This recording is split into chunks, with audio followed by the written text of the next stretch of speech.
for me, now what I do is I first take a step back and try and look at what the problem is for what it is, right, and come up with solutions for it, and really break it down into the minute, right, and find a solution and then carry it out, right, and don't create an emotional response to something, right? Just take it as, hey, stuff happens, right? There's always going to be problems throughout the day. Yeah. So if we can just find logical solutions to the problems instead of freaking out about them, probably going to end up better, right? 100%.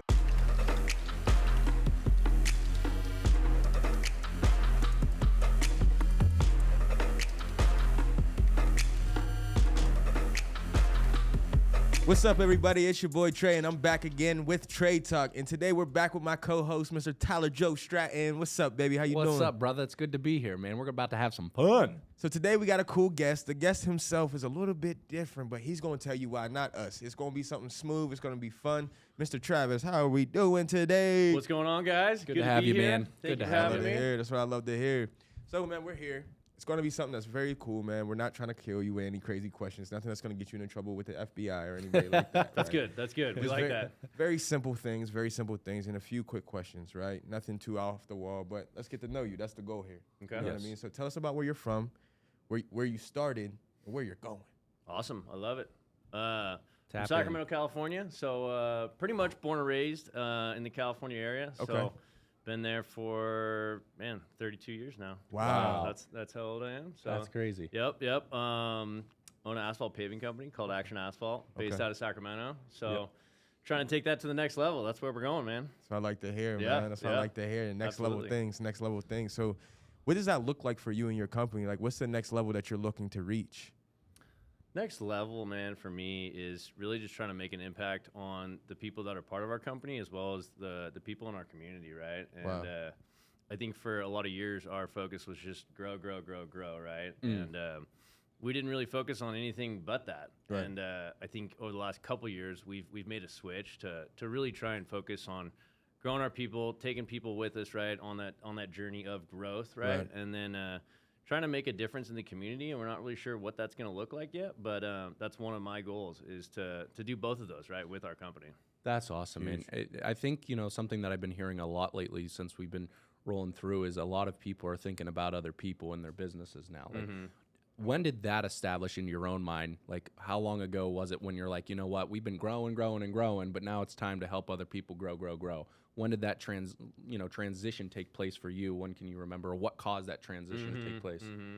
I think it's just a natural thing that occurs, man. As new people come into the business, right, and you get to know people, you get to know their families, right. I think you just like grow a care for people, just in general, right. I don't think it like happens overnight or there's like one switch or something. But for me, it was just kind of like a natural progression through the business. Getting to know everybody, helping people grow in their professional career and in their personal, lives, right? And helping people to achieve, their goals personally, right? And a lot of that comes with making more money in a business, right? Or whatever it is if you're an employee of a company. So getting to see, an employee buy a new truck or something that they've looked for a while, right? Dude, that's cool. Sweet. That's a good feeling that the company was able to help the team get there, right? That's a good perspective to have. And I think one of the questions that I think I should ask everybody, including yourself, which is, what was it like to make the transition to be an entrepreneur? Or have you always been entrepreneurial? Because I don't believe the entrepreneurial lifestyle is an easy lifestyle.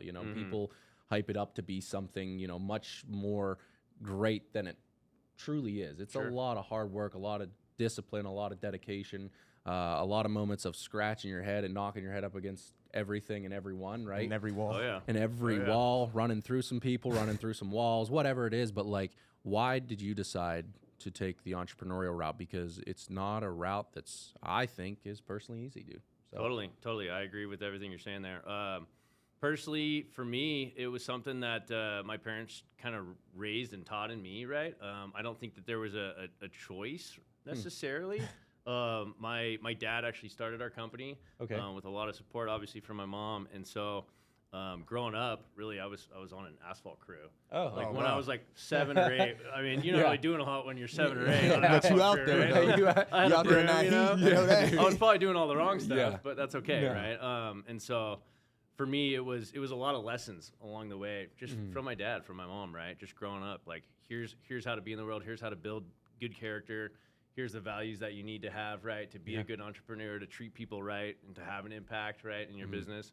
And so I don't think there was like one moment where I'm like, I want to be an entrepreneur, right? But I think over time, what I didn't want to do is work for someone else's goals and dreams. I really wanted to work for my own goals and dreams, right? And so that was big for me, and I'm hoping that our business can not only help my goals and dreams, but a lot of other people's goals and dreams as well. So how are you managing to help the people that are employees of your own, right, to reach their goals and dreams? Like, what's something that you so find? Important. You know what I mean? Because that's hard, right? That's not something that's easy where we're all chasing your dream, right? But how can I, as a leader, help you get to your dream as well, right? Because that's something that I commend Brian for, is that he's done really well, is like, you have a dream, let's not stop doing that dream, but I need you to help me on my dream first. I'm cool with that. That lets me know that I'm not working for you, I'm working with you. Yeah. And that right there lets me know that we're hand in hand on what we're doing, instead of you being here and me feeling here. Yeah. See the difference? Totally. Instead of him being here and me feeling here. Yeah. Right? Yeah. When you bring us here, right, as employees, right, it makes us feel a lot more like, okay, I'm in a brotherhood or I'm in a sisterhood, right? Yeah.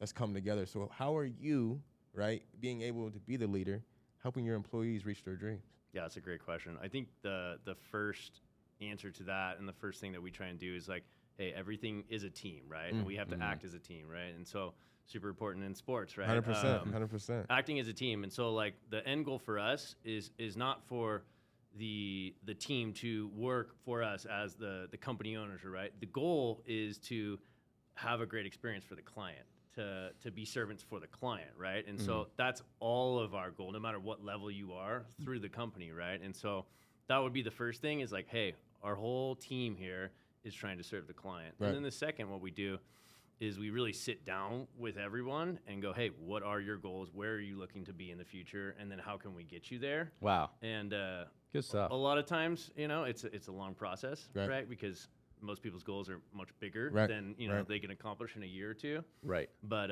sitting down and just figuring out where they want to go, Right. listening. That's nice, man, because most people don't listen. That's the toughest thing in the world to do sometimes, right? That's the key. Especially when you, some of us, okay, I'm not going to say who, but probably me, to be real with you. When you're angry, right, or something else is going on in your life, right, how are you able as a leader to calm yourself down, to bring yourself back down to center? Because Tyler, I've seen Tyler do it a couple times, and I've also seen Brian do it. I've seen a couple guys do it within our staff, but to do that, it's not easy. So I'm curious to see on your end, like, how are you able to remain calm, if so? Because some people can't, let's be honest, you know what I'm saying? If so, how are you able to remain calm in tough situations to still give value to your employees? Man, I think when I first started running our business, everything was stressing me out. Everything. I mean, like, it didn't matter what it was. And so I think I learned a lot from handling things poorly. Yeah, dude, I get that. And I think the best lessons in life are like the ones you learn the hardest ways, right? And just like really messing something up and then going, oh shit, I gotta do this better, right? I gotta find a better solution for this, right? And so for me, now what I do is I first take a step back and try and look at what the problem is for what it is, right? And come up with solutions for it. And really break it down into the minute, right? And find a solution and then carry it out, right? And don't create an emotional response to something, right?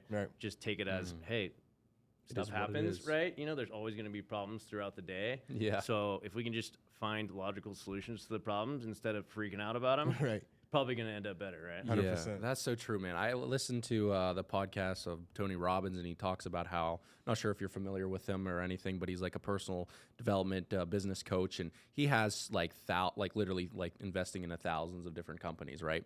And he's like, if I allowed my daily problems to overpower my emotional stability, I would be a miserable person for the rest of my life, because the amount of problems that an entrepreneur faces is just inevitable. You're going to face them, right? So to be able to learn, which I think we all learn at it, like, when I first started here, dude, my stress levels were So bang. bad. I'm Like sure. they were up high, dude. And then it's like through the different days, it's like you got to learn how to just navigate, be fluid, be more at peace, because the stress, the problems are inevitable. It's like how can we figure this out as a team to get through whatever problem that we're facing. And that, I mean, once again, kudos to you to be able to do such, have such leadership in your company, to be able to lead other people to their dreams, because it's hard to build our own dreams, dude. 100%. It's hard to build it doesn't matter. I think even if your company was passed down to you gracefully by your your father, like, it's still hard to prove that to your dad, and maybe you can speak on that. Like, what was the transition like for you and your company? Like, your dad passing down the keys, that's huge, man. Like, how how many people don't have that? I didn't have that, right? Yeah. Like, I wasn't thinking about being an entrepreneur, bro. I was thinking about like football and like females. Yeah, literally. Like, that was it, dude. And like, yeah, and trying to figure out. Those are good things too. Yeah, right. Yeah, I'm not saying you didn't have that experience, right? But what was the transition like? And was it challenging for you to have that transition? Was it easy? Was it like, I want to make my dad proud? Was it all the above? Like, what was that transition like for you to take over the company? I think it was a tough transition. Just first off, yeah. But I think a lot of times you really just want to make your parents proud, right? 100%. And so that's a big thing for me, is like, every day I'm like, man, is this making my dad and my mom proud of what I do, right? Wow. But then, yeah, I mean, it's a tough transition, right? I think it takes time. It took a lot more patience than I think I originally had. I thought, oh man, like, I can come in here and in 2 years, like, I'm gonna be running this thing. We're 10 years later, and we're just now getting to the point where I'm fully running our company, and so I think you got to have a lot a patience than you realize. Yeah, Journey's a little bit longer than you originally thought. And you should, right? I think as a younger person, right? And a lot of younger people come into like family businesses and they think they know more than their parents, or they think they know more than the family that's running it, or whatever, right? Yeah. And so that's not always the case. There's a lot of wisdom there, a lot of humbling and a lot of to be battle done. scars, right? That they have that you just don't have. And so I think it just comes with experience and patience. And for us, it was a long process, but here we are.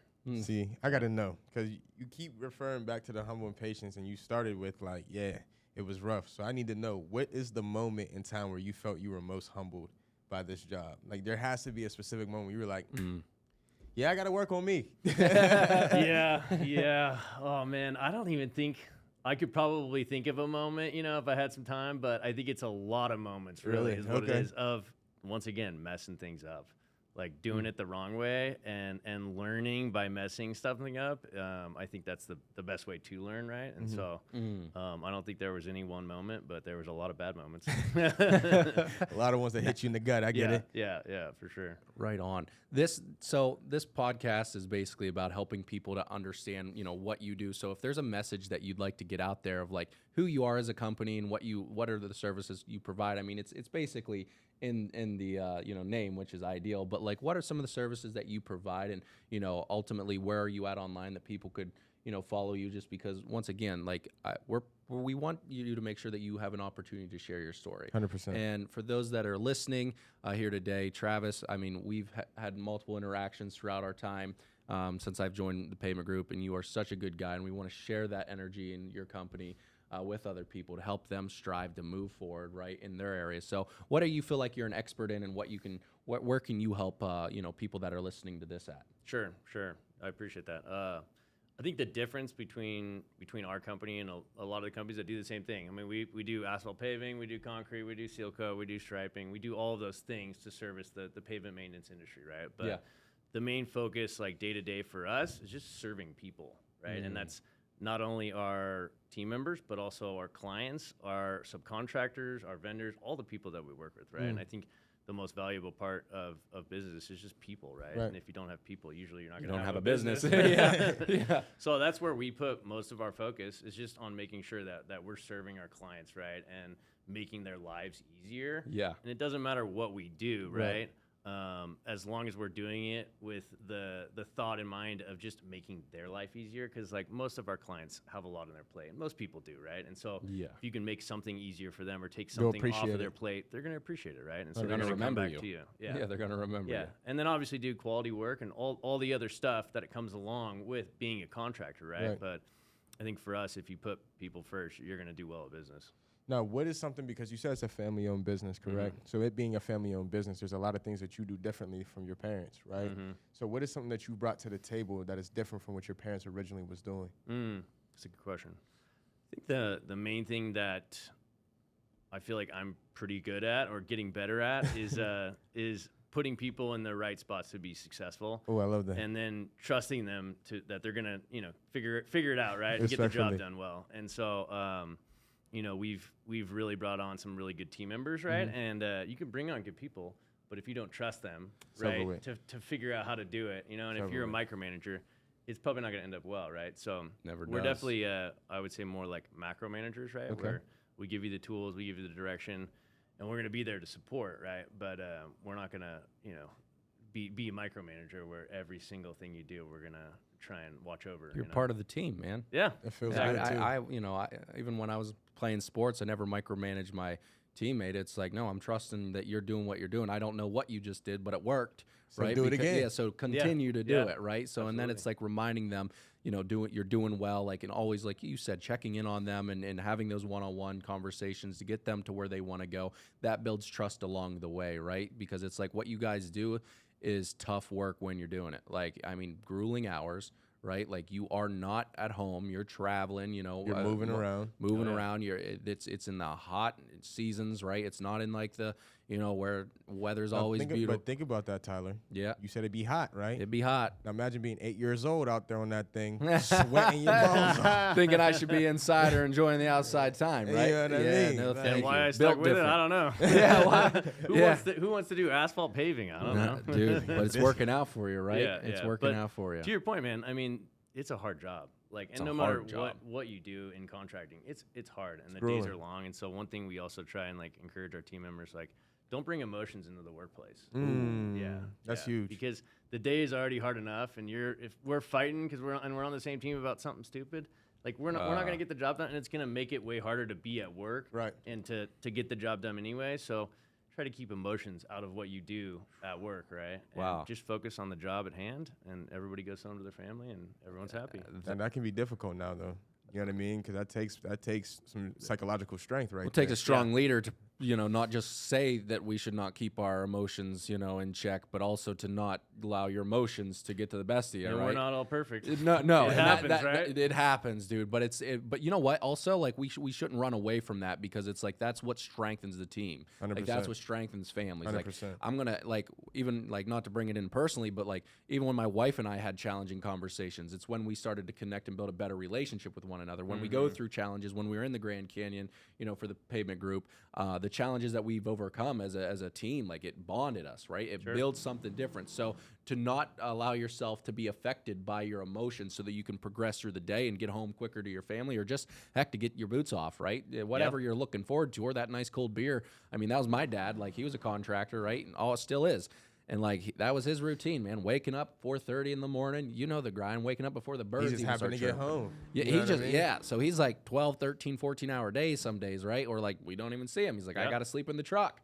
Like that was my dad, And that's so difficult. But now he just still sleeps in the truck just for a different. No, I'm just kidding. He just sleeps in the truck. But yeah, man, that's awesome. Is there any story that you would like to share with other contractors, that are maybe currently struggling in any area of life? Like, is there a message that you'd like to share with them to, like, let's just say that they're just getting started? Is there a resource? Is there anything that you would recommend, or just be like, keep going? Anything that you have in the memory bank there, or the mind of you'd like to share and be like, listen, because it's hard work, man. Even if it's a young entrepreneur out there that's trying to get into the same field as you, like, give us a little innuendo that they could take home with them.